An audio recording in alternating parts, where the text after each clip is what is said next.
അവരുടെ വിഗ്രഹമുണ്ടാക്കുവാൻ അവകാശമുണ്ടോ? ഒരിക്കലുമില്ല. താഴെ ഭൂമിയിലെങ്കിലും അങ്ങോട്ട് പോയി കഴിഞ്ഞാൽ ധാരാളമുണ്ട്. മത്സ്യകന്യക മുതല, വാള, ഇങ്ങനെയുള്ള ഒത്തിരി വിഗ്രഹങ്ങൾ. ഭൂമിക്ക് കീഴെ വെള്ളത്തിലെങ്കിലും ഉള്ള യാതൊന്നിന്റെയും പ്രതിമയും അരുത്. പിശാചിനാൽ വഞ്ചിക്കപ്പെട്ട മനുഷ്യ, ദൈവത്തിന്റെ കൽപ്പനയെ ലംഘിക്കുന്ന ബിംബങ്ങളുടെ മുൻപിൽ ചെന്ന് നിന്നുകൊണ്ട് യഹോവയായ ദൈവമേ എന്ന് വിളിക്കുവാൻ അർഹതയുണ്ടോ എന്നൊന്ന് ചിന്തിച്ചാൽ വളരെ നല്ലതാണ്. നമ്മൾ വായിച്ചത് ദൈവം മാനവജാതിക്ക് എന്ന കൽപ്പനയാണ്. ആ കൽപ്പന ലംഘിക്കുന്നവനെ അംഗീകരിക്കുവാൻ ദൈവം ആഗ്രഹിക്കുന്നില്ല. ദൈവം അവനെ അംഗീകരിക്കത്തില്ല. പിന്നെ ദൈവം അവനെ അംഗീകരിക്കും. അവനത് വിട്ടിട്ട് മടങ്ങി വന്നാൽ ദൈവം അംഗീകരിക്കും. ശൗല് വന്നിട്ട് ഈ വെളിച്ചപ്പാടത്തിയുടെ മുൻപിൽ നിന്ന് പറയുന്ന ഒരു വാചകം കേട്ടോ, യഹോവയാണ്, നിനക്കൊരു ഉറക്കം വരത്തില്ല. ദൈവത്തെ മറന്ന മനുഷ്യൻ, ദൈവത്തെ മറന്നപ്പോൾ ദൈവത്താൽ കൈവിടപ്പെട്ട മനുഷ്യൻ, സാധാരണ ഒരു രീതിയിലുള്ള പ്രയോഗമായിട്ടാണ് ഇപ്പം ദൈവത്തിന്റെ പേര് ഉപയോഗിക്കുന്നത്. ദൈവഭയത്തിലല്ല പേര് ഉപയോഗിച്ചിരിക്കുന്നത്. ഉള്ളിൽ ദൈവഭക്തി ഉണ്ടായിട്ടല്ല ഉപയോഗിച്ചിരിക്കുന്നത്. എല്ലാരും പറയുന്ന ഒരു വാക്ക്, അതുകൊണ്ട് ഞാനും പറയുന്നു. എല്ലാരും ദൈവമേ എന്ന് വിളിക്കുന്നു, ഞാനും ദൈവമേ എന്ന് വിളിക്കുന്നു. എല്ലാരും കർത്താവേ എന്ന് വിളിക്കുന്നു, ഞാനും കർത്താവേ എന്ന് വിളിക്കുന്നു. യേശു പറഞ്ഞു, എന്നെ കർത്താവേ കർത്താവേ എന്ന് വിളിക്കുന്ന ഏവനുമല്ല, സ്വർഗസ്ഥനായ എന്റെ പിതാവിന്റെ ഇഷ്ടം ചെയ്യുന്നവനത്രേ ദൈവരാജ്യത്തിൽ കടക്കുന്നത്. അപ്പോൾ ദൈവ ഇഷ്ടം ചെയ്യാത്തവൻ, ദൈവത്തിന്റെ ഇഷ്ടം ചെയ്യുക എന്ന് പറഞ്ഞാൽ ദൈവം ചെയ്യണമെന്ന് പറയുന്ന കാര്യങ്ങൾ ചെയ്യുകയും ചെയ്യരുതെന്ന് പറയുന്ന കാര്യങ്ങൾ ചെയ്യാതിരിക്കുകയും വേണം. ചെയ്യേണ്ട കാര്യങ്ങൾ ചെയ്യാതിരുന്നാൽ അത് പാപമാണ്. ചെയ്യരുതാത്ത കാര്യങ്ങൾ ചെയ്താൽ അതും പാപമാണ്. അങ്ങനെ ഈ മനുഷ്യൻ ദൈവവഴി വിട്ടുപോയി. അവിടെയും ചെന്നിട്ട് പറയുന്നു, യഹോവയാണ് അടുത്തത്. യഹോവയാണ് ഈ കാര്യം കൊണ്ട് നിനക്കൊരു ദോഷവും ഭവിക്കുകയില്ല എന്ന് ശൗൽ യഹോവയുടെ നാമത്തിൽ അവളോട് സത്യം ചെയ്ത് പറഞ്ഞു. ഞാൻ ആരെ വരുത്തി തരേണ്ടു എന്ന് സ്ത്രീ ചോദിച്ചവന് ശമൂവേലിനെ വരുത്തി തരണം എന്ന് അവൻ പറഞ്ഞു. സ്ത്രീ ശമൂവേലിനെ കണ്ടപ്പോൾ ഉച്ചത്തിൽ നിലവിളിച്ചു ശൗലിനോട്. സ്ത്രീ കണ്ടു ഇത് ശമൂവേലാണെന്ന് സത്യത്തിൽ സ്ത്രീക്ക് മനസ്സിലായിട്ടില്ല. പക്ഷേ വന്നിരിക്കുന്ന പുള്ളി ആരാണെന്ന് ഈ സേവ പറഞ്ഞു കൊടുത്തു, ഇത് രാജാവാണെന്ന് പറഞ്ഞു കൊടുത്തു. ശമൂവേലാണെന്ന് മനസ്സിലായില്ലെന്നുള്ളതിന് തെളിവുണ്ട് ഇവിടെ. സ്ത്രീക്കും മനസ്സിലായിട്ടില്ല, ശൗലിനും മനസ്സിലായിട്ടില്ല ആരാണെന്ന്. കാരണം ഇത് ശമൂവേലല്ല, പിന്നെ ശമൂവേലിന്റെ വേഷമാണെന്ന് ഇവിടെ തന്നെ സ്പഷ്ടമാണ്. അത് വേറെ ഒരു ഭാഗവും വായിക്കാൻ പോകണ്ട, അതിപ്പം വായിച്ച് ഞാൻ നിർത്താം. ഉച്ചത്തിൽ കരഞ്ഞു. കാരണം വന്നിരിക്കുന്നത് ആരാണ്? സ്ത്രീയുടെ കൂടെ ഉണ്ടായിരുന്ന ഇബ്ലീസ്. സേവ വന്ന് സിഗ്നൽ കൊടുത്തു, ഈ ഇരിക്കുന്നവൻ മറ്റേ പുള്ളിക്കാരനാണെന്ന്. ഈ ഇരിക്കുന്നവൻ ആരാണ്? ഇവൻ ശൗൽ രാജാവാണെന്ന് സ്ത്രീക്ക് അറിവ് കൊടുത്തു. ആ സമയത്ത് സ്ത്രീ കിടന്ന് നിലവിളിക്കാൻ തുടങ്ങി. അടുത്തത്, സ്ത്രീ ശമൂവേലിനെ കണ്ടപ്പോൾ ഉച്ചത്തിൽ നിലവിളിച്ചു ശൗലിനോട്, നീ എന്നെ ചതിച്ചതെന്ത്? നീ ശൗൽ ആകുന്നുവല്ലോ എന്ന് പറഞ്ഞു. വന്നത് ശമൂവേലാണെന്ന് സ്ത്രീ പറഞ്ഞു? ഇല്ല. രൂപവും ഭാവവും ഒക്കെ ചോദിച്ചപ്പോൾ ശമൂവേലിന്റെ കൂടെ ഇരിക്കുന്നെന്ന് രണ്ടുപേർക്കും തോന്നി, ശൗലിന് തോന്നി. സ്ത്രീക്കറിയത്തില്ല ഇതെന്തോ വന്നിരിക്കുന്നതെന്ന്. കാരണം അങ്ങനെയായിരുന്നെങ്കിൽ അതവിടെ വ്യക്തമായേനെ. ശൗലിനും മനസ്സിലായിട്ടില്ല. ഇവിടെ രൂപം ചോദിക്കുക, അവന്റെ രൂപം എങ്ങനെ ഇരിക്കുന്നു? അതൊരു താടിക്കാരന, നരച്ചത, വെളുത്തത, ഇങ്ങനെയൊക്കെ ഇരിക്കും. വല്യപ്പച്ചന്റെ കാര്യം പറഞ്ഞ പോലെ ഇരിക്കും. അങ്ങനെ തോന്നുന്നു. അപ്പോൾ കരഞ്ഞു. കാരണം ഇവൻ പറഞ്ഞു കൊടുത്തു ഈ ഇരിക്കുന്ന ശൗൽ രാജാവാണെന്ന്. കരഞ്ഞു. അടുത്തത്, രാജാവ് അവളോട്, ഭയപ്പെടേണ്ട, നീ കാണുന്നത് എന്തോ എന്ന് ചോദിച്ചതിന്. നീ എന്തോ കാണുന്നത്? രാജാവ് ആ രൂപം കേട്ടപ്പോ അങ്ങ് മനസ്സിലാക്കി ഇതാരാണെന്ന്, ശമൂവേലാണെന്ന്. അതായത് ഈ രാജാവ് ഇതിനെ കണ്ടില്ല. ഈ സത്വവുമായിട്ടുള്ള അഭിമുഖമായിട്ട് രാജാവിനെ കാണാൻ ഒക്കത്തില്ല. കാരണം ഈ പിശാചിനെ കാണണമെങ്കിൽ എല്ലാവർക്കും കാണാൻ ഒക്കത്തില്ല. ഒന്നുകിൽ അത് ഏതെങ്കിലും ഒരു വ്യക്തിയിൽ കൂടി സംസാരിക്കും, അല്ലെങ്കിൽ ഇത് മഷിയിട്ട് അഞ്ജനമിട്ട് പ്രശ്നം വെച്ച് കഴിയുമ്പോൾ ആ പ്രശ്നത്തിന്റെ അകത്തെ കവടിക്കകത്ത്, മഷിക്കകത്ത്, മഷിത്തുള്ളിക്കകത്ത് നിന്നുകൊണ്ട് ഈ പ്രശ്നം വെച്ച ആളിന് നേരെ അഭിമുഖമായിട്ട് വരും. അന്നേരം അവർ ഈ രൂപം പറയും. കാരണം ഈ ശൈത്താൻ അറിയാമല്ലോ ശമൂവേലിന്റെ രൂപം എന്തുവായിരുന്നെന്ന്. ആ രൂപമാണ് ഈ സ്ത്രീയെ കാണിക്കുന്നത്. അടുത്തത്, ഒരു ദേവൻ ഭൂമിയിൽ നിന്ന് കയറി വരുന്നത് ഞാൻ കാണുന്നു എന്ന് സ്ത്രീ ശൗലിനോട് ശമൂവേൽ വരുന്നത് കാണുന്നെന്നാണോ പറഞ്ഞേ? പിന്നെ അവള് പറഞ്ഞത് സത്യമാണ്. ഒരു ദേവൻ, ഭൂമിയിലെ ഒരു ദേവനാണിത്. അവള് സേവിക്കുന്ന ഒരു ദേവനാണിത്. കയറി വരുന്നത് ഞാൻ കാണുന്നു. അടുത്തത്, അവൻ അവളോട് അവന്റെ രൂപമെന്തോ എന്ന് ചോദിക്കാൻ ഇനി അങ്ങോട്ട് ചോദിക്കാൻ തുടങ്ങി. ഇവിടെ തന്നെ ഇവർക്ക് രണ്ടുപേർക്കും ആശയപ്പെട്ട ഇതെന്താണെന്നുള്ളതിന് അത് അവിടെ തന്നെ വ്യക്തമാണ്. പിന്നെ നമുക്ക് സംശയത്തിന്റെ കാര്യം വരുന്നില്ല, ഇത് ശമൂവേൽ ആണോ എന്നുള്ളതിന്റെ. ആ രൂപം എന്തേന്ന് ചോദിച്ചു. അനേകരും എന്നോട് ചോദിച്ചിട്ടുള്ള ഒരു ചോദ്യമാണിത്. അതുകൊണ്ടാണ് ഞാൻ ഇത് ഇത്രയും വ്യക്തമായിട്ട് സംസാരിക്കുന്നത്. അടുത്തത്, ഒരു വൃദ്ധൻ കയറി വരുന്നു. ആരാണിത്? പ്രായം ചെന്ന ഒരു മനുഷ്യനാണ്. വളരെ പ്രായം ചെന്നിട്ടുണ്ട്. ആള് നരച്ചതാണ്. ഒരു വൃദ്ധൻ കയറി വരുന്നു. അവനൊരു അങ്കി ധരിച്ചിരിക്കുന്നു. അവനൊരു നീണ്ട അങ്കിയൊക്കെ ധരിച്ചിട്ടുണ്ട്. ഇപ്പോഴും അങ്കി അവിടെ കിടക്കുകയാണ്. മണ്ണിനകത്തെങ്കിലും ദ്രവിച്ചു പോയിട്ടില്ല. കൊണ്ട കുഴിച്ചു വെച്ചപ്പോഴത്തെ അങ്കി ഇപ്പോഴും എവിടെ ഉണ്ട്? ദേഹത്ത് കിടക്കുന്നു. ഈ രീതിയിലാണ് സംസാരിക്കുന്നത്. അങ്കിയും ധരിച്ചിട്ടുണ്ട്. അടുത്തത്, ഇത്രയും കേട്ട് കഴിഞ്ഞപ്പോഴത്തേക്ക് മൂത്ത ചേട്ടൻ വീണെന്ന് പറഞ്ഞ പോലെ, വല്യപ്പച്ചനെ വിളിച്ചെന്ന് പറഞ്ഞ പോലെ ശൗലും ശമൂവേലും നിറഞ്ഞങ്ങ് വീണു. ദൈവമക്കളെ, ഇങ്ങനെ സാത്താൻ അനേകായിരങ്ങളെ വഞ്ചിക്കുന്ന ഭൂമിയിലാണ് നമ്മൾ ജീവിക്കുന്നത്. എന്നാൽ സത്യം മറനീക്കി വെളിപ്പെടുത്തി കൊടുക്കുക എന്നുള്ളതാണ് ദൈവമക്കളെ ഫലമേൽപ്പിച്ചിരിക്കുന്ന ജോലി. അറിയപ്പെടുന്ന എല്ലാവരോടും സകലരോടും പറയണം, ഇത് ദൈവികമല്ല, ഇത് സാത്താന്യമാണ്. ആ രൂപവും ഭാവവും കേട്ട് കഴിഞ്ഞതേ ഉള്ളൂ. ഈ ശൗലും ശമൂവേലുമായിട്ട് അഭിമുഖമായിട്ട് കാണുന്നില്ല. പിന്നെ ബാക്കി കാര്യങ്ങളൊക്കെ ഇവന്റെ ജീവിതത്തിൽ സംഭവിക്കാതിരിക്കുന്ന ചെലുത്താൻ അറിയാം. അവനത് പറഞ്ഞു കൊടുത്തു. ഇങ്ങനെയാണ് വരുത്തുക എന്ന് പറഞ്ഞാൽ, ഇനി ആ ശൗലിന്റെ വേദന കൂടി പറഞ്ഞുകൊണ്ട് ഞാൻ എന്റെ അനുഭവത്തിലേക്ക് കിടക്കാം. ആ ശൗൽ അവിടെ നിന്ന് പോയി. അവിടെ നിന്ന് എഴുന്നേറ്റ് താൻ യുദ്ധം ചെയ്യുവാനായിട്ട് കടന്നുപോയി. എന്നാൽ പടതഴിക്ക് നേരെ അതികഠിനമായിട്ട് വരുന്നത് കണ്ടു. ഫെലിസ്ത്യരെല്ലാം തന്നെ കൊല്ലുവാനായിട്ട് ആഞ്ഞെടുക്കുന്നു. പട്ടാളമെല്ലാം 4 വഴിക്കേക്കും ചിതറിയോടുന്നു. ആയിരക്കണക്കിന് പട്ടാളക്കാര് മരിച്ചു വീഴുന്നു. ആ രംഗം കണ്ട ശൗലിന് മനസ്സിലായി, ഞാനും ഇവിടെ പട്ടുപോകും. ശൗല് നോക്കിയപ്പോൾ ഒരൊറ്റ പോം വഴി മാത്രമേ ഉള്ളൂ. വല്ലവന്റെയും കയ്യാൽ മരിക്കുന്നതിനേക്കാൾ ഭേദം എന്റെ സ്വന്തം ആയുധത്തിൽ വീണു മരിക്കുന്നതാണ്. തന്റെ കയ്യിൽ ഒരായുധം ഇരിപ്പുണ്ട്. ആയുധം മറക്കരുത്. മുമ്പേ ഞാൻ ഓർപ്പിച്ചു, അതിന്റെ പേരെന്താണ്? കുന്തം. എല്ലാ ദിവസവും ഒരു പാവപ്പെട്ട ദൈവബാലനായിരുന്ന ദാവീദിനെ കൊല്ലുവാനായി മൂർച്ച പരിശോധിക്കുകയും ഒന്നിലധികം പ്രാവശ്യം ദാവീദിന് നേരെ ചാണ്ടുകയും ഒരു പ്രാവശ്യം കൊട്ടാരപ്പിച്ച് പോലും കുത്തിത്തുളച്ച് കയറി ചെല്ലുകയും ചെയ്ത ആ ആയുധം ഈ ശൗലിന്റെ കയ്യിൽ ഇരിപ്പുണ്ട്. ആ കുന്തം ശൗല് നേർക്കുനേരെ നിലത്തോട്ട് അതിന്റെ പിടി വെച്ചിട്ട് കുത്തി നിർത്തിയിട്ട് ശൗലിന്റെ അന്ത്യം അവിടെ വളരെ വ്യക്തമാണ്. നിങ്ങൾ വീട്ടിൽ പോയി 1 ശമൂവേലിന്റെ പുസ്തകം ഈ അവസാന അധ്യായങ്ങൾ വായിക്കണം. സമയക്കുറവുകൊണ്ട് വാക്യങ്ങൾ വായിപ്പിക്കുന്നില്ല. നാട്ടു നിർത്തിയിട്ട് ശൗൽ ആ കുന്തമുനിയിലേക്ക് മറിഞ്ഞു വീണു. തന്റെ ഉദരത്തിൽ കൂടി ആ കുന്തത്തിന്റെ മുന കടന്നുപോയി. ദാവീദിന് ദൈവം ഒരു കേടും വരുത്തിയില്ല. ദാവീദിന് മനോഹരമായ ഗാനമാണ് അപ്പോൾ തന്റെ നാവിൽ ദൈവം കൊടുത്തത്. എനിക്ക് എന്റെ മുൻപിൽ ഒരു കുഴി കുഴിച്ചു. കുഴിച്ച കുഴിയിൽ അവർ തന്നെ വീണു. എന്റെ മനസ്സുറച്ചിരിക്കുന്നു. ദൈവമേ, എന്റെ മനസ്സുറച്ചിരിക്കുന്നു. പാവപ്പെട്ട ദാവീദിനെ കൊല്ലുവാനായി മൂർച്ച വരുത്തിയതായ ആ ആയുധത്തിന്റെ അതേ മുന തന്നെ ശൗലിന്റെ വേദനയ്ക്ക് കാരണമായി ഒടുവിൽ ഭവിച്ചു. എന്നിട്ടും മരിച്ചില്ല. വേദന കൊണ്ട് അവിടെ കിടന്ന് പിടയുകയാണ്. ആകാശത്തിനും ഭൂമിക്കും മധ്യേ നിൽക്കുകയാണ്. കുന്തത്തിന്റെ മുന ഉദരത്തിൽ കൂടി കടന്നിരിക്കുന്നത് കൊണ്ട് തനിക്ക് വേദന സഹിക്കാൻ വയ്യ. ഫെലിസ്ത്യർ വന്ന് ജീവനോടെ പിടിക്കുമെന്ന് മനസ്സിലായി.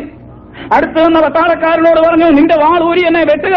അവൻ പറഞ്ഞു, ഞാൻ വെട്ടത്തില്ല, കാരണം കുറച്ചുകൂടെ വേദനിക്കണം. അന്യദേവനെ കൈക്കൊള്ളുന്നവരുടെ വേദനകൾ വർദ്ധിക്കും. ദാവീദ് തന്റെ അനുഭവത്തിൽ നല്ല എഴുതിയത്. പിന്നെയോ തനിക്ക് മുമ്പ് ഉണ്ടായിരുന്ന ഒന്നാമനായ രാജാവിന്റെ ഈ അനുഭവം നോക്കി, അദ്ദേഹത്തിന്റെ വേദനകൾ നോക്കി, മനസ്സിൽ മാത്രമല്ല തന്റെ ശരീരത്തിൽ കൂടെയും ആ വേദന പാഞ്ഞു കയറുകയാണ്. അവിടെ നിന്ന് വന്നതിന്റെ പിറ്റേ ദിവസം നടന്ന സംഭവമായത്. വെളിച്ചപ്പാർത്തിയുടെ അടുക്കുന്ന ദൈവം ശൗലിന് കൊടുക്കേണ്ട ന്യായമായ ശിക്ഷ കൊടുത്തു. ഒരമാലിയക്കിന്റെ കയ്യാൽ അമാലിയക്കിനോട് വേദന കൊണ്ട് പിടയുന്ന ശൗല് പറയുകയാണ്, നിന്റെ വാളൂരി എന്നെ വെട്ടുക. അവൻ വെട്ടി. അതിനെക്കുറിച്ച് ഞാൻ അധികം വിശദീകരിക്കുന്നില്ല. അങ്ങനെ ശൗലിന്റെ അന്ത്യം അവിടെ സംഭവിച്ചു. ഈ രംഗം കണ്ടിട്ടും ദാവീദിന് യാതൊരു സന്തോഷവും തോന്നിയില്ല. ദൈവപുരുഷനായ ദാവീദ് പാടി, ഗത്ലത് പ്രസിദ്ധമാക്കരുതേ, ഗിൽബോവ പർവ്വതങ്ങളിലത് ഘോഷിക്കരുതേ, ഫെലിസ്ത്യപുത്രിമാർ സന്തോഷിക്കരുതേ, വീരന്മാർ പട്ടുപോയതെങ്ങനെ, യുദ്ധായുധങ്ങൾ നശിച്ചു പോയല്ലോ എന്ന് പറഞ്ഞ് വളരെ സങ്കടത്തോടെ ഒരു വിലാപഗീതം പാടിയ ദാവീദിനെ നമുക്കിവിടെ കാണുവാൻ സാധിക്കും. ഇന്ന് രാത്രി എന്നെ ശ്രദ്ധിക്കുന്ന പ്രിയപ്പെട്ടവരെ, അന്യദേവനെ കൈക്കൊള്ളുന്നവരുടെ വേദനകൾ, അന്യദേവനെന്ന് വെച്ചാൽ ആരാണ്? ദൈവം ചെയ്യരുതെന്ന് ഉണ്ടാക്കരുതെന്ന് പറഞ്ഞിരിക്കുന്ന ദേവൻ അന്യദേവനാണ്, അത് ദൈവമല്ല. ഒരു വിഗ്രഹം ഉണ്ടാക്കരുതെന്ന് പറഞ്ഞാൽ, ഒരു വിഗ്രഹത്തെ എവിടെയെങ്കിലും ഉണ്ടാക്കി വെച്ചിരിക്കുന്നത് കണ്ടാൽ അത് ദൈവത്തിൻ്റെതല്ല, അത് വിശുദ്ധമല്ല, അത് അന്യദേവനാണ്. അതിനെ കൈക്കൊള്ളുന്നവരുടെ വേദനകൾ വർദ്ധിക്കും. പാരമ്പര്യമുള്ള ഒരു മർത്തവമായ കുടുംബത്തിൽ റാന്നിക്കടുത്ത് ചുങ്കപ്പാറ എന്ന് പറയുന്ന സ്ഥലത്താണ് ഞാൻ ജനിച്ചു വളർന്നത്. എന്റെ മാതാപിതാക്കൾക്ക് ഞാൻ 6ാമത്തെ മകനും ആൺകുട്ടികളിൽ 5ാമനും ആയിരുന്നു. വളരെ ഓമനിച്ച് എന്റെ മാതാപിതാക്കൾ എന്നെ വളർത്തിക്കൊണ്ടുവന്നു. ഇളയ ആൺകുട്ടി ആയിരുന്നതുകൊണ്ട് എന്റെ പിതാവിന്റെയോ മാതാവിന്റെയോ കൂടെ ആയിരുന്നു ഞാൻ ദീർഘവർഷങ്ങള് കിടന്നുറങ്ങിയിരുന്നത്. 8ാം ക്ലാസ്സിൽ കയറിയ വർഷം എനിക്ക് എന്റെ ഹൃദയത്തിൽ തോന്നി, ഞാൻ അല്പം വളർന്നുപോയി, ഇനിയിപ്പം അപ്പന്റെയോ അമ്മയുടെയോ കൂടെ കിടക്കുന്ന അത്ര ശരിയല്ല എന്നെനിക്ക് തോന്നി. 1970 പിന്നീട് ഞാൻ ഒറ്റയ്ക്ക് കിടപ്പ് ആരംഭിച്ചു. എനിക്ക് ഒരു കട്ടിൽ വേണമെന്ന് പറഞ്ഞു. അതെല്ലാം വീട്ടുകാരെ ക്രമീകരിച്ചു തന്നു. ആ ദിവസങ്ങളിലൊന്നില് ഞാൻ ഞങ്ങളുടെ സ്ഥലത്ത് ചുങ്കപ്പാറയ്ക്ക് പോകുന്ന ആ സമയത്ത് സ്കൂളിലെ ഏതോ ആവശ്യത്തിനുള്ള സാധനം വാങ്ങുവാനാണ് ഞാൻ പോകുന്നത്. ഒരു കടയിൽ എന്നെ ആകർഷിക്കുന്ന ചില മധുരപലഹാരങ്ങൾ ഇരിക്കുന്നത് ഞാൻ കണ്ടു. ഞാൻ അവിടേക്ക് കയറി ചെന്നപ്പോൾ അതൊരു മുസ്ലിമിന്റെ കടയാണ്. അദ്ദേഹത്തെ അതിനകത്ത് പുറത്ത് നോക്കിയിട്ട് കണ്ടില്ല. ഞാൻ അകത്തേക്ക് കയറി ചെന്നപ്പോൾ അദ്ദേഹം ഒരു ഭരണിയിൽ നിന്ന് എന്തോ പകർന്നുകൊണ്ടിരിക്കുന്നു. അത് ലേഹ്യമാണെന്ന് എനിക്ക് മനസ്സിലായി. എന്നോട് അദ്ദേഹം സംസാരിച്ചു. എനിക്കൂടി അല്പം തരാമോ എന്ന് ഞാൻ എന്റെ ആഗ്രഹം കൊണ്ട് ചോദിച്ചു. പിന്നെന്നാ എന്ന് പറഞ്ഞ് അദ്ദേഹം ഒരു സ്പൂണിൽ അല്പം എടുത്തുകൊണ്ട് അകത്ത് പോയി. എന്തൊക്കെയോ മന്ത്രങ്ങൾ ജപിച്ചു എന്ന് പിന്നീട് വളരെ കഴിഞ്ഞാണ് എനിക്ക് മനസ്സിലായത്. തിരിച്ചു വന്ന് എന്റെ കയ്യിൽ അത് തന്നു. ഞാൻ വളരെ സന്തോഷമായിട്ട് അത് കഴിച്ചു. അതിനുശേഷം ഓരോ നിമിഷങ്ങളും ക്ലാസ്സിൽ ചെന്നിരിക്കുമ്പോഴും വീട്ടിൽ വരുമ്പോഴും ഉറക്കത്തിലും എല്ലാം എന്റെ ചിന്ത ഇദ്ദേഹത്തെക്കുറിച്ചായി. അങ്ങനെ എപ്പോൾ സമയം കിട്ടിയാലും ഞാൻ ആ മനുഷ്യന്റെ കടയിലേക്ക് ഓടിച്ചെല്ലും. അത് ഞങ്ങളുടെ സ്കൂളിനടുത്തുള്ള ഒരു കടയായിരുന്നു. അദ്ദേഹവുമായിട്ട് പല കാര്യങ്ങൾ പറഞ്ഞിരിക്കും, പല കഥകൾ എന്നോട് പറയും. എനിക്കത് കേൾക്കുന്ന വലിയ സന്തോഷമായി.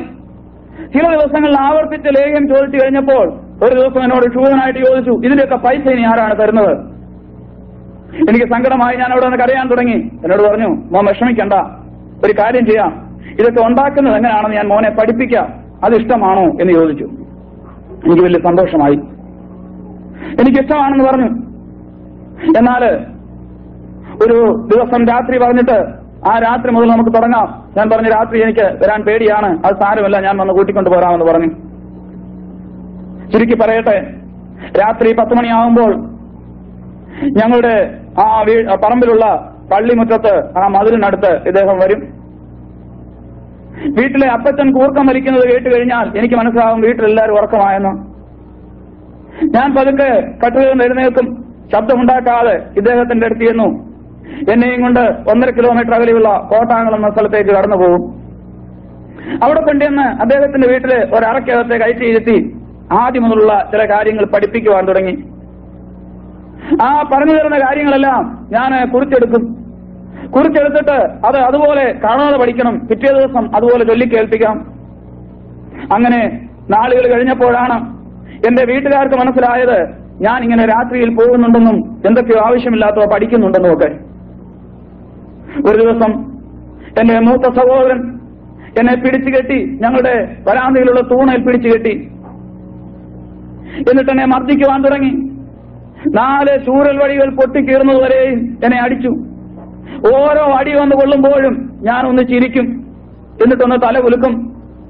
അദ്ദേഹത്തിന് ഒന്നുകൂടെ അരിശമാവും, പിന്നെ അടിക്കും. ചൂരവടി തീർന്നു കഴിഞ്ഞപ്പോൾ ഞാൻ ചോദിച്ചു, ക്ഷീണിച്ചോ എന്ന് ചോദിച്ചു. സഹോദരൻ ഒന്നുകൂടെ അരിശം കൂടി. ചെന്ന് കുറെ കാപ്പിക്കമ്പ് വെട്ടിക്കൊണ്ട് വന്നിട്ട് 2 കൈയും കൊണ്ട് അടിക്കാൻ തുടങ്ങി. അതും തീർന്നു. രണ്ടാമത്തെ ആൾ ഇച്ചിരി കുസൃതിയാ ചേട്ടൻ. പുള്ളി ഇച്ചിരി ഉപ്പുനീരൊക്കെ എടുത്തുകൊണ്ടുവന്ന് പുറത്തൊക്കെ ഒഴിച്ചു. എന്നിട്ട് ഞാനപ്പോ ഉറക്കി വന്ന് ചിരിച്ചു.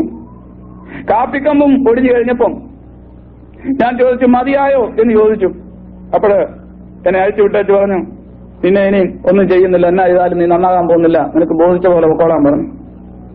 അങ്ങനെ പിന്നീട് എനിക്ക് ആരെയും ഭയപ്പെടാനില്ല. പഠിത്തം വീണ്ടും തുടർന്നു. ചുരുക്കി പറഞ്ഞാൽ SSLC പാസ്സായതോടുകൂടി അതിന്റെ പഠിത്തവും പൂർത്തിയായി എന്ന് പറയാം. 1973 ഞാൻ പരസ്യമായിട്ട് രംഗത്തേക്ക് ഇറങ്ങി.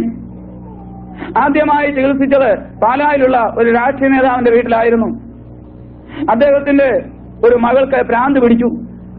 ആ ഭ്രാന്ത് എങ്ങനെ ഉണ്ടായതാണെന്ന് ഡോക്ടർമാർ പലരും മാറി മാറി നോക്കിയിട്ടും യാതൊരു പിടിയുമില്ല. കാരണം വീട് വിട്ടുകഴിഞ്ഞാൽ, വീട്ടുവളപ്പിൽ നിറങ്ങിക്കഴിഞ്ഞാൽ ആ പെൺകുട്ടിക്ക് ഭ്രാന്തില്ലായിരുന്നു.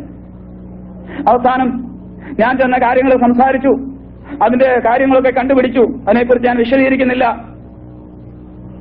മുഴുവൻ മാറിക്കഴിഞ്ഞിട്ട് എനിക്ക് പൈസ തന്നേച്ചാൽ മതി, അതുവരെ ഒരു പൈസ പോലും വേണ്ട എന്നൊക്കെ പറഞ്ഞ് സമ്മതിച്ചു.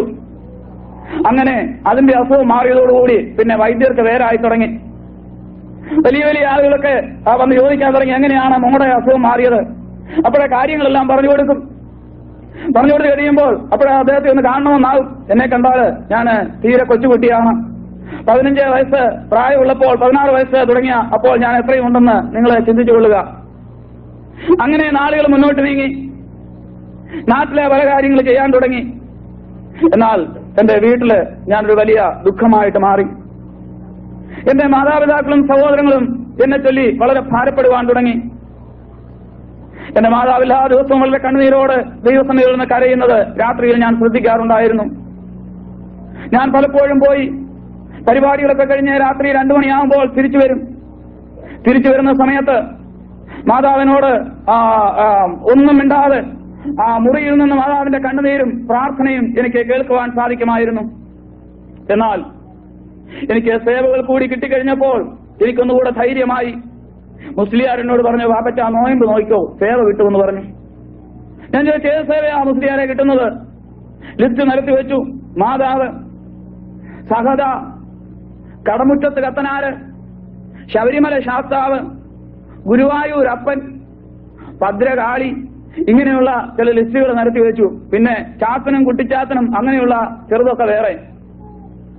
ഇതെല്ലാം കേട്ട് കഴിഞ്ഞപ്പോൾ എനിക്ക് വലിയ സന്തോഷമായി. ഇത്രയും പേര് കൂടുണ്ടെങ്കിൽ പിന്നെ എന്തോ വേണം, ആരെ പേടിക്കാനാ? ഞാൻ നോയമ്പ് നോക്കാൻ തുടങ്ങി. അദ്ദേഹം പറഞ്ഞ ആ ക്രമം അനുസരിച്ച് നോയമ്പ് നോക്കി. എന്നാൽ ഈ ദുർശക്തികൾ എന്റെ കൂടെ കൂടിക്കഴിഞ്ഞപ്പോഴാണ് ഞാൻ ചതിവിൽപ്പെട്ടു പോയല്ലോ എന്ന് സത്യം പറഞ്ഞാൽ എനിക്ക് മനസ്സിലാക്കാനിടയായി തീർന്നത്.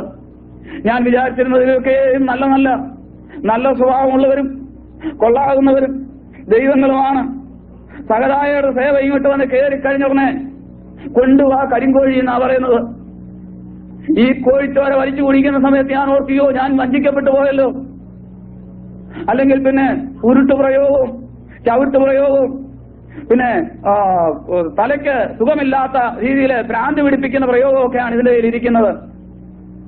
അങ്ങനെ ആ രീതിയിൽ ഞാൻ ഈ സേവകൾ കടുമയായി തീർന്നതോടെ ഇവയെ പ്രീതിപ്പെടുത്തുവാൻ വേണ്ടി കഞ്ചാവിനും വാച്ചിയാറായത്തിനും കള്ളിനും അങ്ങനെയുള്ള പലതിനും ഞാൻ അടിമയായി തീർന്നു.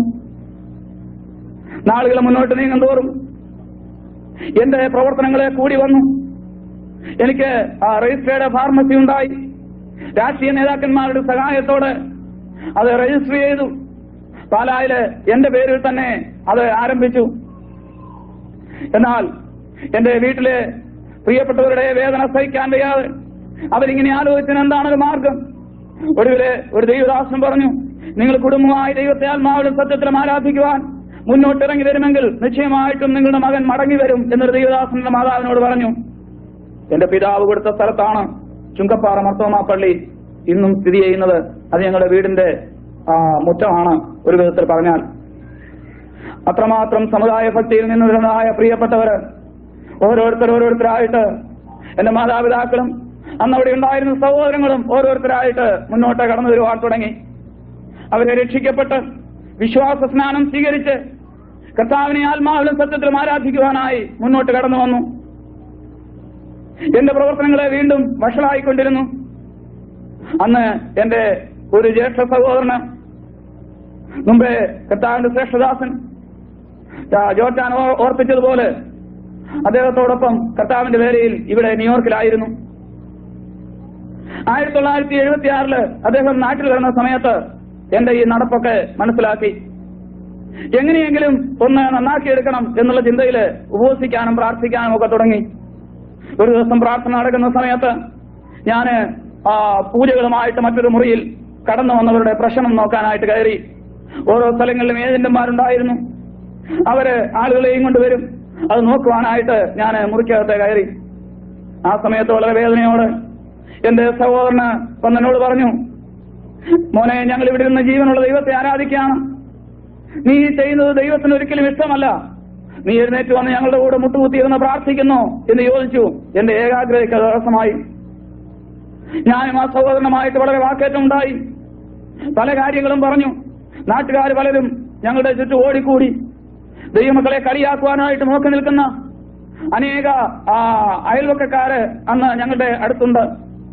അവരെല്ലാവരും ഓടിക്കൂടി. ഞാൻ അർദ്ധരാത്രി ആയപ്പോൾ എന്റെ സാധനങ്ങളെല്ലാം എടുത്ത് വീട് വിട്ടു. ഞാൻ വീട്ടിൽ നിന്നിറങ്ങിയിട്ട് ഇപ്രകാരം പറഞ്ഞു, ഞാൻ ഇത്രയും നാൾ ഇവിടുത്തേതായിരുന്നു, ഇനിയും ഞാൻ നിങ്ങളുമായിട്ട് ബന്ധമൊന്നുമില്ല എന്ന് പറഞ്ഞ് ഞാൻ വീട്ടിൽ നിന്ന് യാത്ര പറഞ്ഞു. എന്നാൽ ഞാൻ അവരെ വിട്ടിട്ട് പോയെങ്കിലും പ്രിയപ്പെട്ടവരെനിക്ക് വേണ്ടി വളരെ വേദനയോടെ വളരെ കണ്ണുനീരോടെ എന്നെ മടങ്ങി വരവന് വേണ്ടി ദൈവസന്നിധിയിൽ കരഞ്ഞുകൊണ്ടിരുന്നു. പിന്നീട് ഞാൻ പാലായിൽ തന്നെ താമസമാക്കി. അവിടെ ഞാൻ അബദ്ധത്തില് ഞാൻ അറിയാതെ തന്നെ ഞാനൊരു കൊലക്കേസിൽ പ്രതിയാകേണ്ടി വന്നു. ഞാൻ ഫാർമസിയിൽ ഇല്ലാതിരുന്ന സമയം നോക്കി പാലായിലെ ഒരു പ്രമുഖ രാഷ്ട്രീയ നേതാവിന്റെ ഒരു മകള് വന്നിരുന്ന, മുമ്പെയാണ് ഓർപ്പിച്ച പെൺകുട്ടി വന്നിരുന്ന എന്റെ ഫാർമസിയിലിരുന്ന പുസ്തകങ്ങൾ നോക്കിക്കൊണ്ടിരുന്നു. പ്രായം ചെന്ന ഒരു മനുഷ്യനെ തന്റെ കൊച്ചുമോൾക്ക് 6 മാസം പ്രായമായ കൊച്ചു കുഞ്ഞിന് ആസ്മയാണ്, അതിന് മരുന്ന് വാങ്ങിക്കാനായിട്ട് വന്നു. ഈ പെൺകുട്ടി അലമാരിയിലിരുന്ന പഴനിയിലെ ലേബലൊക്കെ വായിച്ചു നോക്കിയിട്ട് അതിലെ ഒരെണ്ണത്തിൽ എഴുതിയിരിക്കുന്നത് കണ്ടു, ആസ്മയ്ക്കുള്ള ഒറ്റമൂലിയെന്ന്. അതെടുത്തിട്ട് അല്പം പൊളിഞ്ഞു കെട്ടി ഈ വല്യപ്പച്ചന്റെ കയ്യിൽ കൊടുത്തിട്ട് പറഞ്ഞു, ഇത് മഞ്ചാടിക്കുരുവിന്റെ വലിപ്പത്തിൽ എടുത്ത് സ്പൂണിൽ ഒരു സ്പൂണ് വെള്ളമെടുത്ത് ആ വെള്ളത്തിൽ ഇത് ലയിപ്പിച്ച് ഈ കുഞ്ഞിന് ഓരോ മണിക്കൂർ ഇടയിട്ട് കൊടുക്കണമെന്ന് പറഞ്ഞു. അവള് തന്നെ ഒരു വൈദ്യരനായി. ഇദ്ദേഹം ഈ പറഞ്ഞതുപോലെ തന്നെ കൊണ്ടുപോയി കൊടുത്തു. ആദ്യം ഒരു നേരം കൊടുത്തപ്പോൾ നല്ല സൗഖ്യമായി. വീണ്ടും വാച്ച നോക്കി പെട്ടെന്ന് കൊടുക്കാൻ തുടങ്ങി. 2-3 നേരം കൊടുത്തു കഴിഞ്ഞപ്പോഴത്തേക്ക് കുഞ്ഞിന്റെ ദേഹമെല്ലാം കരുതീലിച്ചു. അപ്പോൾ മനസ്സിലായി എന്തോ അബദ്ധം പറ്റിയിട്ടുണ്ട്. കാറിൽ കയറ്റി അന്ന് പാലായിലുള്ള ഒരു ഹോസ്പിറ്റലിൽ കൊണ്ടുവന്നിട്ട് ആ കുഞ്ഞിനെ എടുത്തില്ല. കാഞ്ഞിരപ്പള്ളി 26 എന്ന സ്ഥലത്ത് ഒരു ഹോസ്പിറ്റലുണ്ട്. അന്നത്തെ കേൾവി കേട്ട ഒരു ആശുപത്രി ആയിരുന്നു. അവിടേക്ക് കൊണ്ടുപോകുന്നതിന്റെ വഴിക്ക് പൊൻകുന്ന് കഴിഞ്ഞപ്പോൾ ഈ കുഞ്ഞ് മരിച്ചുപോയി വണ്ടിയിൽ വെച്ച്. എന്നിട്ട് ഇവരെ ഹോസ്പിറ്റലിൽ കൊണ്ടുവന്നു. അവിടെ കൊണ്ടുവന്ന് നോക്കി, ഡോക്ടർ പരിശോധിച്ച് നോക്കിയിട്ട് ചോദിച്ചു, ആരായി കൊച്ചിനെ കഞ്ചാവിലേക്കും കൊടുത്തുവെന്ന് ചോദിച്ചു. അപ്പോഴാണ് മനസ്സിലായത് ഈ മരുന്ന് മാറി വാങ്ങിച്ചുകൊണ്ട് പോയതാണല്ലോ. ഉടനെ വല്യപ്പൻ പറഞ്ഞു, ഇന്ന വർഗീസ് ഫാർമസി എന്ന് കൊടുത്തതാണെന്ന് പറഞ്ഞു. പെട്ടെന്ന് കൊണ്ടുപോയി കേസ് കൊടുത്തോളാൻ പറഞ്ഞു. കേസായി, പ്രശ്നമായി. എന്നെ 24 മണിക്കൂറിനകം അറസ്റ്റ് ചെയ്യണമെന്നുള്ള ഓർഡറായി. ഞാനന്ന് ഗുരുവായൂർ എന്നൊരു നേരത്തെ ഇടാനായിട്ട് പോയിരിക്കുകയാണ്. അവിടെ ഒരു കാര്യം പറഞ്ഞ് ശരിയാക്കാൻ പോയിരിക്കുകയായിരുന്നു.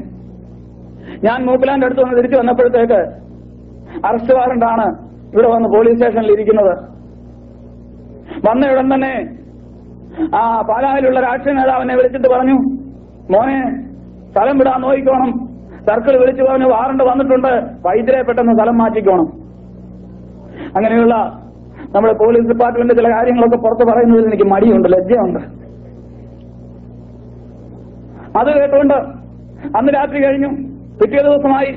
അതിനിടയ്ക്ക് 3 പ്രാവശ്യം ഒരു ഉയർന്ന പോലീസ് ഉദ്യോഗസ്ഥൻ ആ വീട്ടിലേക്ക് വിളിച്ചു. ആളിനെ മാറ്റിയോ എന്ന് ചോദിച്ചു. മാറ്റിയിട്ടില്ല, ഇവിടെ തന്നെ ഇരിപ്പുണ്ടെന്ന് പറഞ്ഞു. വാറണ്ട് ഇവിടെ ഇരിക്കുന്നു, എന്നെ അറസ്റ്റ് ചെയ്യാനുള്ളതാണ്. അതാണ് പോകട്ടെ, ആ വിഷയത്തിലേക്ക് ഞാൻ ഇപ്പൊ കടക്കുന്നില്ല, അതല്ലല്ലോ നമ്മുടെ വിഷയം. അങ്ങനെയുള്ളതായ ആ സാഹചര്യത്തില് എങ്ങോട്ട് പോകണമെന്ന് ഞാൻ കുറച്ചു സമയം ഇരുന്ന് ആലോചിച്ചു. ഏതായിരുന്നാലും പിറ്റേ ദിവസം ഉച്ചയായപ്പോ ഞാൻ അദ്ദേഹത്തിന്റെ കാറിൽ കയറി റാന്നി വരെ വണ്ടി വിട്ടു. ഏകദേശം ഒരു 6-7 മണിയായ സമയത്ത് റാന്നിയിൽ വണ്ടി വന്നു നിന്നു. എന്നോട് ചോദിച്ചു ഇനി എങ്ങനാ? ഞാൻ പറഞ്ഞു ഞാൻ 2 വീട് വണ്ടി കിടപ്പുണ്ട്, ഇന്ന് പൊക്കോളാമെന്ന് പറഞ്ഞു. ആവശ്യത്തിനുള്ള പണമൊക്കെ ഞാൻ എടുത്തിരുന്നു. നോക്കിയപ്പോൾ അത്തിക്കയത്തിനുള്ള ഒരു ബസ്, വിജയലക്ഷ്മി എന്നാണ് ആ ബസിന്റെ പേര്, ഞാനത് ഇന്ന് ഓർക്കുന്നു. അത് ബോർഡ് വെച്ച് കിടക്കുന്നു. ഞാൻ ഓടിച്ചെന്ന് അതേ കയറി. ആ വണ്ടി രാത്രി 8 മണി കഴിഞ്ഞപ്പോൾ അത്തിക്കയത്തിൽ നിന്നു. യാതൊരു പരിചയമില്ലാത്ത സ്ഥലം, ആദ്യമായിട്ട് കടന്നു ചെല്ലുന്ന ഒരു സ്ഥലം. ഞങ്ങളുടെ സ്ഥലത്തു നിന്ന് ഒരു പെണ്ണിനെ അവിടെ കെട്ടിച്ചിട്ടുണ്ടെന്ന് മാത്രം അറിയാം. പെണ്ണിന്റെ പേരറിയാം, കെട്ട് ചെറുക്കന്റെ പേരറിയാം, വേറെ ഒരു വിവരം അറിയത്തില്ല. എങ്ങനായിരുന്നാലും രാത്രി ആ വീട് കണ്ടുപിടിച്ചു. അവിടെ ചെന്ന് ഞാൻ പറഞ്ഞു മിണ്ടി പോകല്ലേ, സംഗതി കുഴച്ചിൽ വന്നിരിക്കുക, ഞാനിവിടെ വന്നു വരാൻ ലോകത്തിലാകെ പറഞ്ഞേക്കണമെന്ന് പറഞ്ഞു. കാര്യങ്ങളെല്ലാം വേണ്ട രീതിയിൽ ക്രമീകരിച്ചു. നേരം പ്രഭാതമാകുന്നതിന് മുമ്പേ 5:30 ആകുമ്പോ തന്നെ ഒരു ചെറിയ മുണ്ടെടുത്ത്, കുറിയ മുണ്ടെടുത്തെടുത്ത് അതുപോലെ തലയിലും കെട്ടി കയ്യിലൊരു പുല്ലരിവാളും പിടിച്ച് ഞാൻ അത്തിക്കയത്ത് വനത്തിൽ കയറും. ആരെങ്കിലുമൊക്കെ വന്നാൽ ഞാൻ പുല്ല് പറിക്കുന്നതായിട്ട് ഇങ്ങനെ അവിടെ ആക്ട് ചെയ്തുകൊണ്ടിരിക്കും. അതാണ് ജോലി. 9:30 ആകുമ്പോൾ ഈ കുട്ടികളെ, അവിടുത്തെ കൊച്ചുകുട്ടികൾ സ്കൂളിൽ പോകുമ്പോൾ എന്തെങ്കിലും അല്പം ആഹാരം പൊതിഞ്ഞു കെട്ടി ഒരു വട്ടയിലേക്കകത്ത് കൊണ്ടുവന്ന് അവിടെ ഒരു കല്ലേ വെച്ചേക്ക് അടയാളം പറഞ്ഞിട്ടുണ്ട്. ഇവരവിടെ വെച്ചേക്ക് പോയി കഴിയുമ്പോൾ ഞാൻ ഇറങ്ങി വന്ന് അതെടുത്ത് കഴിക്കും. എന്നിട്ട് അതിനകത്ത് തന്നെ ഊറ്ററയൊക്കെ ഉണ്ട്, അവിടെ പോയി വെള്ളമൊക്കെ കുടിക്കും. പിന്നെ എനിക്ക് ആഹാരം കിട്ടുന്നത് 4:30 ശേഷമാണ്. ഈ കുട്ടികൾ പിന്നെ സ്കൂളിൽ തിരിച്ചു വരണം. അങ്ങനെ 3 മാസം അവിടെ ഒളിച്ചു പാർത്തു. ഈ മരിച്ചുപോയ കുട്ടിയെ പോസ്റ്റ്മോർട്ടം ചെയ്യാനായിട്ട് കോട്ടയം മെഡിക്കൽ കോളേജിൽ അയച്ചു. അങ്ങനെയുള്ള ചില സത്യങ്ങൾ തുറന്നു പറയുന്നതിൽ എനിക്ക് ഖേദമുണ്ട്, എങ്കിലും പറയാതിരിക്കാൻ പറ്റത്തില്ലല്ലോ, അനുഭവമാണല്ലോ. ആ കുട്ടിയെ കോട്ടയത്ത് ഒരു പ്രഗത്ഭനായ സർജൻ പോസ്റ്റ്മോർട്ടം നടത്തി. അതിനേക്കാൾ പ്രഗത്ഭനായ രാഷ്ട്രീയ നേതാവിന്റെ ടെലിഫോൺ ഇപ്പുറത്തുണ്ടായിരുന്നു. പോസ്റ്റ്മോർട്ടം റിപ്പോർട്ട് കോടതിയിൽ കൊടുത്തത് ഇപ്രകാരമാണ്: കുഞ്ഞിനെ പാമ്പ് കടിച്ചാണ് കുഞ്ഞ് മരിച്ചത്. കാരണം ഇതിന്റെ നമ്മൾ വിഷം കണ്ടാൽ തിരിച്ചറിയത്തില്ല, അങ്ങനെയും കരുനീലിക്കും. അവരെല്ലാവരും അത് വിശ്വസിച്ചു. പുറകിൽ രാഷ്ട്രീയമുണ്ടെങ്കിൽ, പിടിയുണ്ടെങ്കിൽ ഏത് പാർട്ടിക്കും സുകുമാരക്കുറുപ്പല്ല അതിനെക്കാട്ടി വെല്ലുവിളിക്കും ഒളിക്കാൻ കേരളത്തിൽ തന്നെ കാടുണ്ട്, വേറെങ്ങും പോകണ്ട. ഞാൻ അത്രയും പറഞ്ഞ ഭാഗം നിർത്തട്ടെ. ഏതായിരുന്നാലും ഇങ്ങനെയുള്ള വിഷയങ്ങളൊക്കെ മൂത്ത ചേട്ടനെ കൽക്കട്ടയിൽ അറിഞ്ഞു. അന്ന് അദ്ദേഹം കൽക്കട്ടയിലാണ്. എന്റെ കൂട്ടുകാരിൽ നിന്ന് എങ്ങനെയോ എന്റെ അഡ്രസ് അദ്ദേഹം പിടിച്ചെടുത്തു. CID വർക്ക് ചെയ്യാൻ പുള്ളി മിടുക്കനാണ്. പിടിച്ചെടുത്തിട്ട് എന്റെ പേർക്കൊരു എഴുത്ത് ദിവസം എഴുതി: മോനെ പാപ്പച്ച, ഞാൻ കൽക്കട്ടയിൽ വന്നിട്ട് വളരെ വർഷങ്ങളായി, എന്നാൽ നിന്നെ ഇവിടൊക്കെ കൊണ്ടുവന്ന് കാണിക്കണമെന്ന് എനിക്ക് ആഗ്രഹം ഉണ്ടായിരുന്നു. ഇപ്പൊ അതിനുള്ള അവസരം ഒത്തിരിക്കുകയാണ്. ഇവിടെ സുഖമില്ലാതെ കിടക്കുന്ന വലിയ പണക്കാരായ ചില ആളുകളുണ്ട്. അതുകൊണ്ട് ഇവിടെ വന്നാൽ കുറച്ച് മരുന്നൊക്കെ ആയിട്ട് നീ വാ, അവരെ ഇവിടെ ചികിത്സിക്കാം എന്ന് പറഞ്ഞ് എന്റെ പേർക്കൊരു എഴുത്ത്. ഞാനിത് കേട്ട ഉടൻ തന്നെ നാട്ടിലാകപ്പാടെ നാശമായി. ഫാർമസിയിലൊട്ടും വന്ന് മരുന്ന് വാങ്ങിക്കത്തില്ല. കാരണം പോലീസ് സർജൻ പറഞ്ഞെങ്കിലും വല്യപ്പച്ചൻ പറഞ്ഞിട്ടുണ്ട് മരുന്ന് അവിടുന്ന് കൊണ്ട് കൊടുത്തതാണ്.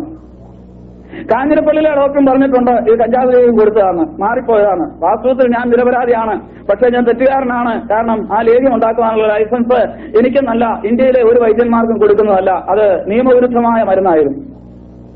അങ്ങനെ ചേട്ടന്റെ ഈ കത്ത് കണ്ടപ്പോൾ എനിക്ക് സന്തോഷമായി. എന്നാൽ ഇനി ഇവിടെ നിന്ന് പതുക്കെ പ്രവർത്തന മണ്ഡലം ഒന്ന് മാറ്റാം എന്ന് വിചാരിച്ചു.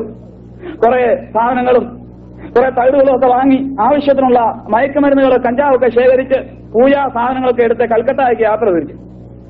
ഹൗറ റെയിൽവേ സ്റ്റേഷനിൽ വന്ന് എന്നെ കൊണ്ടുവന്ന് വീട്ടിലാക്കി. ചേട്ടൻ എന്നിട്ട് എന്നോട് പറഞ്ഞു, താൻ ഒറ്റയ്ക്കാണ് അന്ന് ഇവിടെ താമസിക്കുന്നത്. കഥ കടത്തേച്ച് പറഞ്ഞെടാ, നിന്റെ മന്ത്രമോ തന്ത്രമോ വല്ലോ ഇവിടെ കാണും, ഇനി മിണ്ടി പോയെങ്കിൽ ആഴ്ചയുടെ എല്ലി അവൻ ഓടിക്കുമെന്ന് പറഞ്ഞു. അപ്പോഴാണ് എനിക്ക് മനസ്സിലായത് എന്നെ ചികിത്സിക്കാനാവില്ല അങ്ങോട്ട് കൊണ്ടുപോയത്. ഞാൻ ആകെ വിഷമിച്ചു. എന്തോ ചെയ്യണം? ആകപ്പാട് ഒരു വലിയ വിഷമം.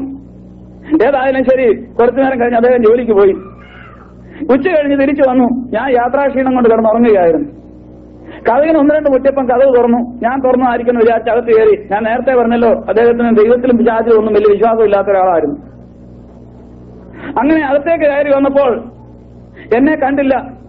ഞാൻ ബാത്റൂമിൽ എവിടെയെങ്കിലും ആയിരിക്കുമെന്ന് വിചാരിച്ച് അദ്ദേഹം കാര്യമാക്കാതെ കയറി വന്നു. അപ്പോൾ അടുത്ത മുറിയിൽ ഞാൻ കിടന്നുറങ്ങുന്നു.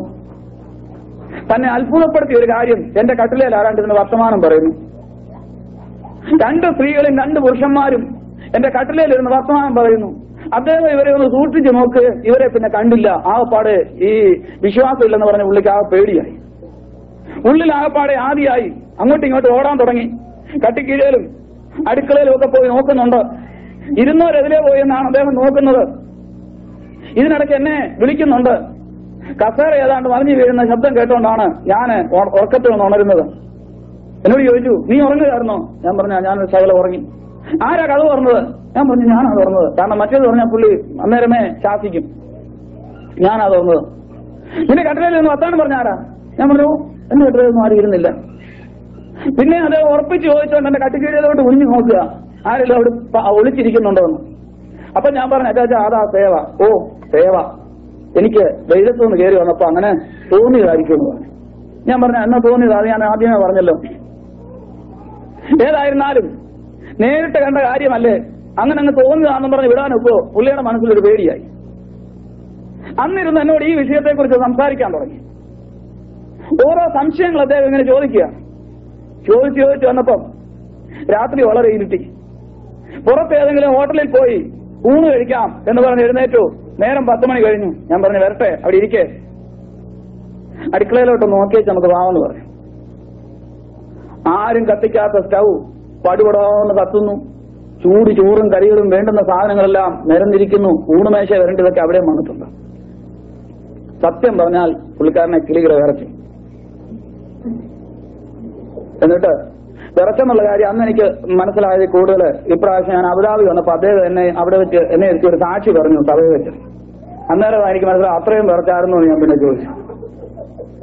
കാരണം ഞാൻ പറയുമ്പോഴേ അതിലെ ഒത്തിരി കാര്യങ്ങൾ വെട്ടിക്കുറച്ചാ പറയുന്നത്.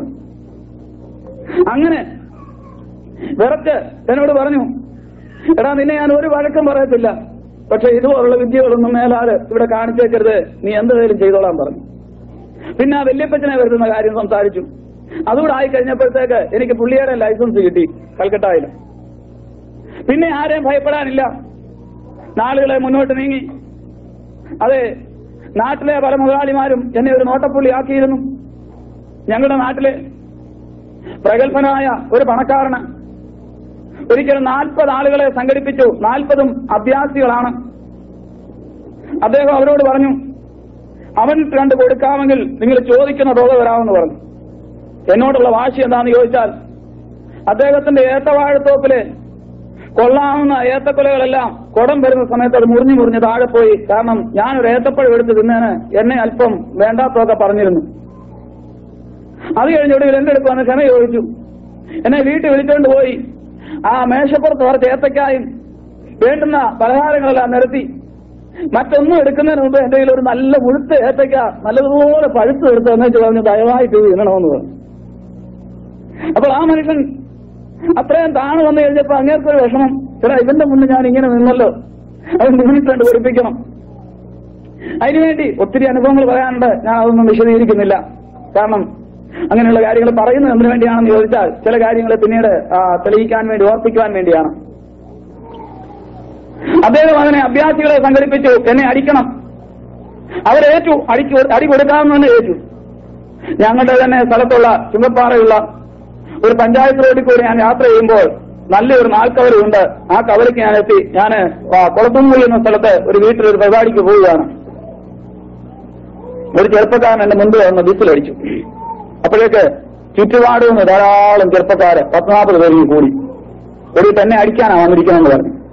ഞാൻ എന്റെ കയ്യിലിരുന്ന ഒരു വളവാളൻ കുടയുണ്ട്, നാട്ടിലെ പഴയ കാലം കുട. അതിന്റെ ആ താഴത്തെ ആ മുന ഇങ്ങനെ റോഡിനാറ്റി നിർത്തിയിട്ട് അവിടത്തെ കയറി ഇങ്ങനെ കസേരയിലിരിക്കുന്ന പോലെ കാല് നിലത്ത് കുത്താതെ കാലിന്മേ കാല് വെച്ച് കയറി അങ്ങിരുന്നു. ഇത് കണ്ടപ്പോഴേ ഈ അഭ്യാസിയുടെ ആശാന് മനസ്സിലായി സംഗതി ഇച്ചിരി വഷളാണ്. അപ്പോഴ് ആശാൻ ഒരു ശകലം പുറകോട്ട് വരിഞ്ഞ് നിൽക്കുക. ശിഷ്യന്മാരൊക്കെ ഇങ്ങനെ ചുണയോടെ മുന്നേ നിൽക്കുന്നത്. ആശാൻ ആദ്യം തള്ളണമെന്നായിരുന്നു പരിപാടി. കുറച്ചു നേരം കഴിഞ്ഞിട്ടും ഇവരതും ഇതൊക്കെ പറഞ്ഞുകൊണ്ടിരിക്കുക. ഞാൻ പറഞ്ഞു, നിങ്ങൾ എന്നെ ചീത്ത വിളിക്കരുത്, ദയവായിട്ട് അടിക്കാനാണെങ്കിൽ അടിക്ക്. എനിക്കിപ്പം കുളത്തുമൂലിൽ ഒരു വീട്ടിൽ പോകണം, ഞാൻ അങ്ങോട്ട് പോവുക, എനിക്ക് പോകേണ്ട അത്യാവശ്യമുണ്ട്, അങ്ങോട്ട് അവിടെ എത്തണം, നിങ്ങളുടെ അടി കൊണ്ടേ ചെയ്യണം, എനിക്ക് പോകാനെന്ന് പറഞ്ഞു. അപ്പോഴും വീണ്ടും ഇവരിങ്ങനെ അസഭ്യ വാക്കുകളൊക്കെ പറഞ്ഞുകൊണ്ടിരിക്കുക. ആശാനെ എല്ലാവരും ഏറെ വെച്ച് നോക്കുന്നുണ്ട്. ആശാൻ ആദ്യം മുന്നേ വരണം. ആശാൻ ഇങ്ങനെ സ്റ്റെപ്പൊക്കെ വെച്ച് ചുവടൊക്കെ അഭ്യാസത്തിന്റെ ആ മുറയിൽ ഇങ്ങനെ മുന്നോട്ട് വന്നു. ആശാൻ മുന്നോട്ട് വരികയും ആ റോഡില് കൂർത്തിരുന്ന ഒരു കരിങ്കൽ ചീലര് അദ്ദേഹത്തിന്റെ കാലിന്റെ നടുവിലത്തെ വിരല് തട്ടി അത് നല്ലതുപോലെ ഉരഞ്ഞ് പരിക്കേറ്റു. അദ്ദേഹം ആ ഒറ്റക്കാലയിൽ വന്ന 2 കാലിലാണല്ലോ അത് ഒരു കാലെ ചാടി ചാടി എന്റെ അമ്മൂന്നും പറഞ്ഞിങ്ങനെ പോകോട്ടങ്ങ് പോയി. ഇത് കണ്ടപ്പം ശിഷ്യന്മാർക്ക് അങ്ങ് അരിശം.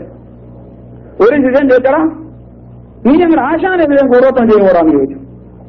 ഞാൻ ഒന്നും മിണ്ടുന്നില്ല. ഇത് ചോദിച്ചപ്പോഴത്തേക്ക് വേറൊരു ശിഷ്യൻ ഒരു 25 വലിയൊരു കല്ല് എടുത്തു എന്റെ ദേഹത്തോട് ഇടാനായിട്ട്. കാരണം അടുത്ത് വരാൻ ഒരു ചെറിയ പേടിയുണ്ട്. ഇത് എടുത്തുകൊണ്ട് തിരികുകയും പുറകിൽ നിന്ന് വേറൊരുത്തന്റെ ദേഹത്ത് തട്ടി ഈ കല്ല് ഇവന്റെ കയ്യിൽ നിന്ന് താഴെ പോയി. ഈ കല്ല് നേരെ ഉരുണ്ടി എന്ന് കയറുന്നത് ഇവന്റെ അപ്പന്റെ കാലയില, ഈ എടുത്തോണ്ട് അപ്പന്റെ കാലയിൽ.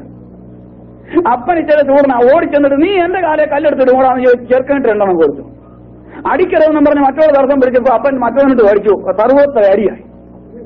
ഞാനിങ്ങനെ കൊടയില് അവരിപ്പുണ്ട്. അടി തന്നെ നടക്കുക. ഒരു പ്രായം ചെയ്യുന്ന ഒരു അപ്പച്ചൻ ആ ഏരിയയിലുണ്ട്. അദ്ദേഹം വന്നിട്ട് ചോദിച്ചു, നിങ്ങൾ ഇവിടെ എന്നെ എടുക്കുക? എന്നോട് പറഞ്ഞു, എന്റെ പൊന്നു കുഞ്ഞെ ദൈവത്തോർത്ത് ഇവിടെ നിന്ന് പോകാമോ? ഞാൻ പറഞ്ഞു, അല്ല അപ്പച്ച, ഇവരെന്നെ അടിക്കാൻ കൂടിയതാ, ഞാൻ 2 കൊണ്ടേക്കേ പോകത്തുള്ളൂ. അല്ല, ദയവായിട്ട് ഇവിടെ നിന്ന് പോകാമോ, എന്നെ ഓർത്തങ്ങ് പോകാമോ എന്ന് ചോദിച്ചു. കാരണം അപ്പച്ചന് പിന്നെ മനസ്സിലായോ ദൈവത്തെ ഓർക്കത്തില്ലെന്ന്. അങ്ങനെ മറ്റവരോട് പറഞ്ഞു, നിങ്ങൾ വെറുതെ എന്തിനാ അവനെ തല്ലാൻ നോക്കുന്നത്, നിങ്ങൾ നിങ്ങളുടെ വഴിക്ക് പോകും എന്നും പറഞ്ഞ് അവിടെ നിന്ന് പോരുന്നു. അപ്പൊ ആ സംഭവം കഴിഞ്ഞപ്പോഴത്തേക്ക് നാട്ടുകാർക്ക് പലർക്കും, ഈ മുതലാളിക്ക് മാത്രമല്ല ആ 40 പേർക്ക് അവരുടെ വീട്ടുകാർക്ക് എല്ലാം എന്നോട് വാശിയായി. അപ്പൊ ഇങ്ങനെയുള്ള പല സംഭവങ്ങൾ അനുഭവത്തിലുണ്ടായിരുന്നു. പിന്നീട് ഒരു കാര്യം കൂടെ ഞാൻ എന്റെ രക്ഷയോടുള്ള ബന്ധത്തില് ഓർപ്പിക്കുവാനായിട്ട് താല്പര്യപ്പെടുകയാണ്. അതിനുശേഷം വീണ്ടും ഞാനതിന്റെ സാക്ഷിയുടെ അവസാന ഭാഗത്തേക്ക് കടന്നു വരാം. കോന്നിയില് ഒരിക്കൽ അവിടെ വകയാർ എന്ന് പറയുന്ന സ്ഥലത്ത് ഒരു പ്രാന്തിയെ ചികിത്സിക്കാനായിട്ട് ഞാൻ കടന്നുപോയി. ആരോ ആ വീട്ടിലെ അമ്മച്ചിയോട് പറഞ്ഞു, അമ്മച്ചി വിധവയായിരുന്നു, ചുങ്കപ്പാറ ഒരു കൊച്ചു മുസ്ലിയാരുണ്ട്, പുള്ളിക്ക് എഴുത്തയച്ചാൽ മതി എന്ന് പറഞ്ഞ് പുനലൂക്കാരാണ്ട് അവർക്ക് അഡ്രസ് കൊടുത്തു. ഒരെഴുത്ത് ചുങ്കപ്പാറ വന്നു, ദയവായിട്ട് ഞങ്ങളുടെ വീട്ടിലൊന്ന് വരണം, ഇവിടുത്തെ മോക്ക് സുഖമില്ലാതെ കിടക്കുന്നു പറഞ്ഞു. ഞങ്ങൾ മറുപടി കൊടുത്തു, ഇന്ന ദിവസം ഞങ്ങൾ വരുന്നതായിരിക്കും, ഉച്ചഭക്ഷണം അവിടുന്ന് ആയിരിക്കും, കാര്യങ്ങളെല്ലാം എഴുതി, എന്തൊക്കെയാ ഫീസ്, ദക്ഷിണ എത്ര, വെറ്റ വേണം, പാക്ക് വേണം, മറ്റു കാര്യങ്ങൾ, സാമ്പ്രാണി വേണം, മെഴുകുതിരി വേണം, പൂജയ്ക്ക് വേണമെന്ന സാധനങ്ങളെല്ലാം പറഞ്ഞ് എഴുതി. അമ്മച്ചി ഇതെല്ലാം തയ്യാറാക്കി വെച്ചേച്ച് ഞങ്ങൾ ചെല്ലുന്ന സമയത്ത് ഉച്ചഭക്ഷണത്തിന് ഞങ്ങൾക്ക് തരാനായിട്ട് എങ്ങാണ്ടിയെന്ന് ഇവിടുന്ന് പോലും കിട്ടിയെന്ന് അറിയത്തില്ല. കിഴക്കൻ നാട്ടിൽ നല്ല കരിമീൻ വാങ്ങിച്ചുകൊണ്ട് വന്ന് ഇങ്ങനെ വെട്ടിക്കൊണ്ടിരിക്കുക മുസ്ലിയാർക്ക് കൊടുക്കാൻ. ഞങ്ങൾ ഒരു ചെറിയ പെട്ടിയൊക്കെ തൂക്കി പിടിച്ചുകൊണ്ട് മുറ്റത്ത് കയറി ഉടനെ അമ്മച്ചി ചോദിച്ചു, മക്കളെ നിങ്ങൾ ഇവിടുന്ന് വരിക? ഞങ്ങൾ പറഞ്ഞു, ഞങ്ങൾ ചുങ്കപ്പാറയിൽ വരിക. അയ്യോ, ആ മുസ്ലിയാരെ വരത്തില്ലെന്ന് പറയാനാണോ നിങ്ങൾ വന്നോന്ന് ചോദിച്ചു. ഞാൻ ഇവിടെ എല്ലാം ഒരുക്കിയല്ലോ എന്ന് പറഞ്ഞു. ഞങ്ങൾ പറഞ്ഞു, അമ്മച്ചി കണ്ണിപ്പിടിച്ചില്ല, ഞങ്ങൾ എന്നെ കണ്ട മുസ്ലിയാരാണ്, അമ്മച്ചിക്ക് എങ്ങനെയാ തോന്നുന്നത്. ഞങ്ങൾ പറഞ്ഞു, ആ മുസ്ലിയാരുടെ കാര്യം പറയാനാ ഞങ്ങൾ വന്നത്. എന്നിട്ട് ഞങ്ങൾ താക്കോട് ആവശ്യപ്പെട്ടു. എന്ത് ചെയ്താൽ തരത്തില്ല. ഞങ്ങൾ പറഞ്ഞു, എന്നാ മുസ്ലിയാർ വരത്തില്ല, വേണ്ട ഞങ്ങൾ പോവാന്ന് പറഞ്ഞു. അല്ല, നിങ്ങൾക്ക് ഉത്തരവാദിത്വം ഉണ്ടോ പെണ്ണിനെ തിരിച്ച് മുറിക്കകത്ത് കയറ്റിയിട്ട് പൂട്ടാവുന്നു? ഞങ്ങൾ പറഞ്ഞുണ്ട്. ഒരിൽ അമ്മച്ചിയുടെ ആ തുണിത്തുമ്പെ നഴിച്ച് താക്കോല് ഞങ്ങളെ കിട്ടുന്നു. ഇതും കൊണ്ട് എന്ന് കഥകൾ തുറക്കുകയും ഇതൊരു വല്ലാത്ത രൂപത്തിൽ ഒരു തുറച്ച ചാട്ടം മുന്നിലോട്ട്. അമ്മച്ചിയും അതിന്റെ ഇളയ ആങ്ങളേനെയുള്ള ആ വീട്ടില് ഇത് ചാടി ഇങ്ങനെ അവിടെ നിൽക്കുക. ആ സമയത്ത് വലിയൊരു ശബ്ദം കേട്ടുകൊണ്ട് തിരിച്ചു നോക്കിയപ്പം അമ്മച്ചി ആട്ടുംകൂടിന്റെ തട്ടുംപുറത്തിരിപ്പുണ്ട്, കരിമീൻ ചട്ടി മുന്നിലിരിപ്പുണ്ട്, വലത്ത് വെട്ടിയ വിച്ചാത്തി ഇരിപ്പുണ്ട്, അത് വിറക് പെറുക്കി വെക്കുന്ന ഒരു തട്ടുംപുറമുണ്ട്, ഗോവേണി വെച്ചിട്ടുണ്ട്. അമ്മച്ചി ചെന്ന ഏണിയെ കൂടെ കയറിയിട്ട് ആ ഏണി അങ്ങ് വലിക്കും. എന്നിട്ട് അവിടെ കുത്തിയിരുന്ന് ഞങ്ങളെ ചീത്ത വിളിക്കുക. ആങ്ങളച്ചെറുക്കൻ എന്ത് ചെയ്യാന്ന് കാണാൻ നോക്കിയപ്പം മിറ്റത്തൊരു വലിയ തെങ്ങ് നിൽപ്പുണ്ട്. അതിന്റെ പകുതി വരെ കയറിയിട്ടുണ്ട് പുള്ളി. മേളിലോട്ട് കയറാൻ വയ്യ. പുള്ളിക്കാരൻ അന്ന് പത്തനംതിട്ട കോളേജ് PhDക്ക് പഠിച്ചുകൊണ്ടിരിക്കുക, സെക്കൻഡ് ഇയറാ. മേളിലോട്ട് കയറാൻ വയ്യ. പകുതിക്ക് ചെന്ന് ഇങ്ങനെ ഇരുന്നിട്ട് താഴോട്ട് നോക്കുക.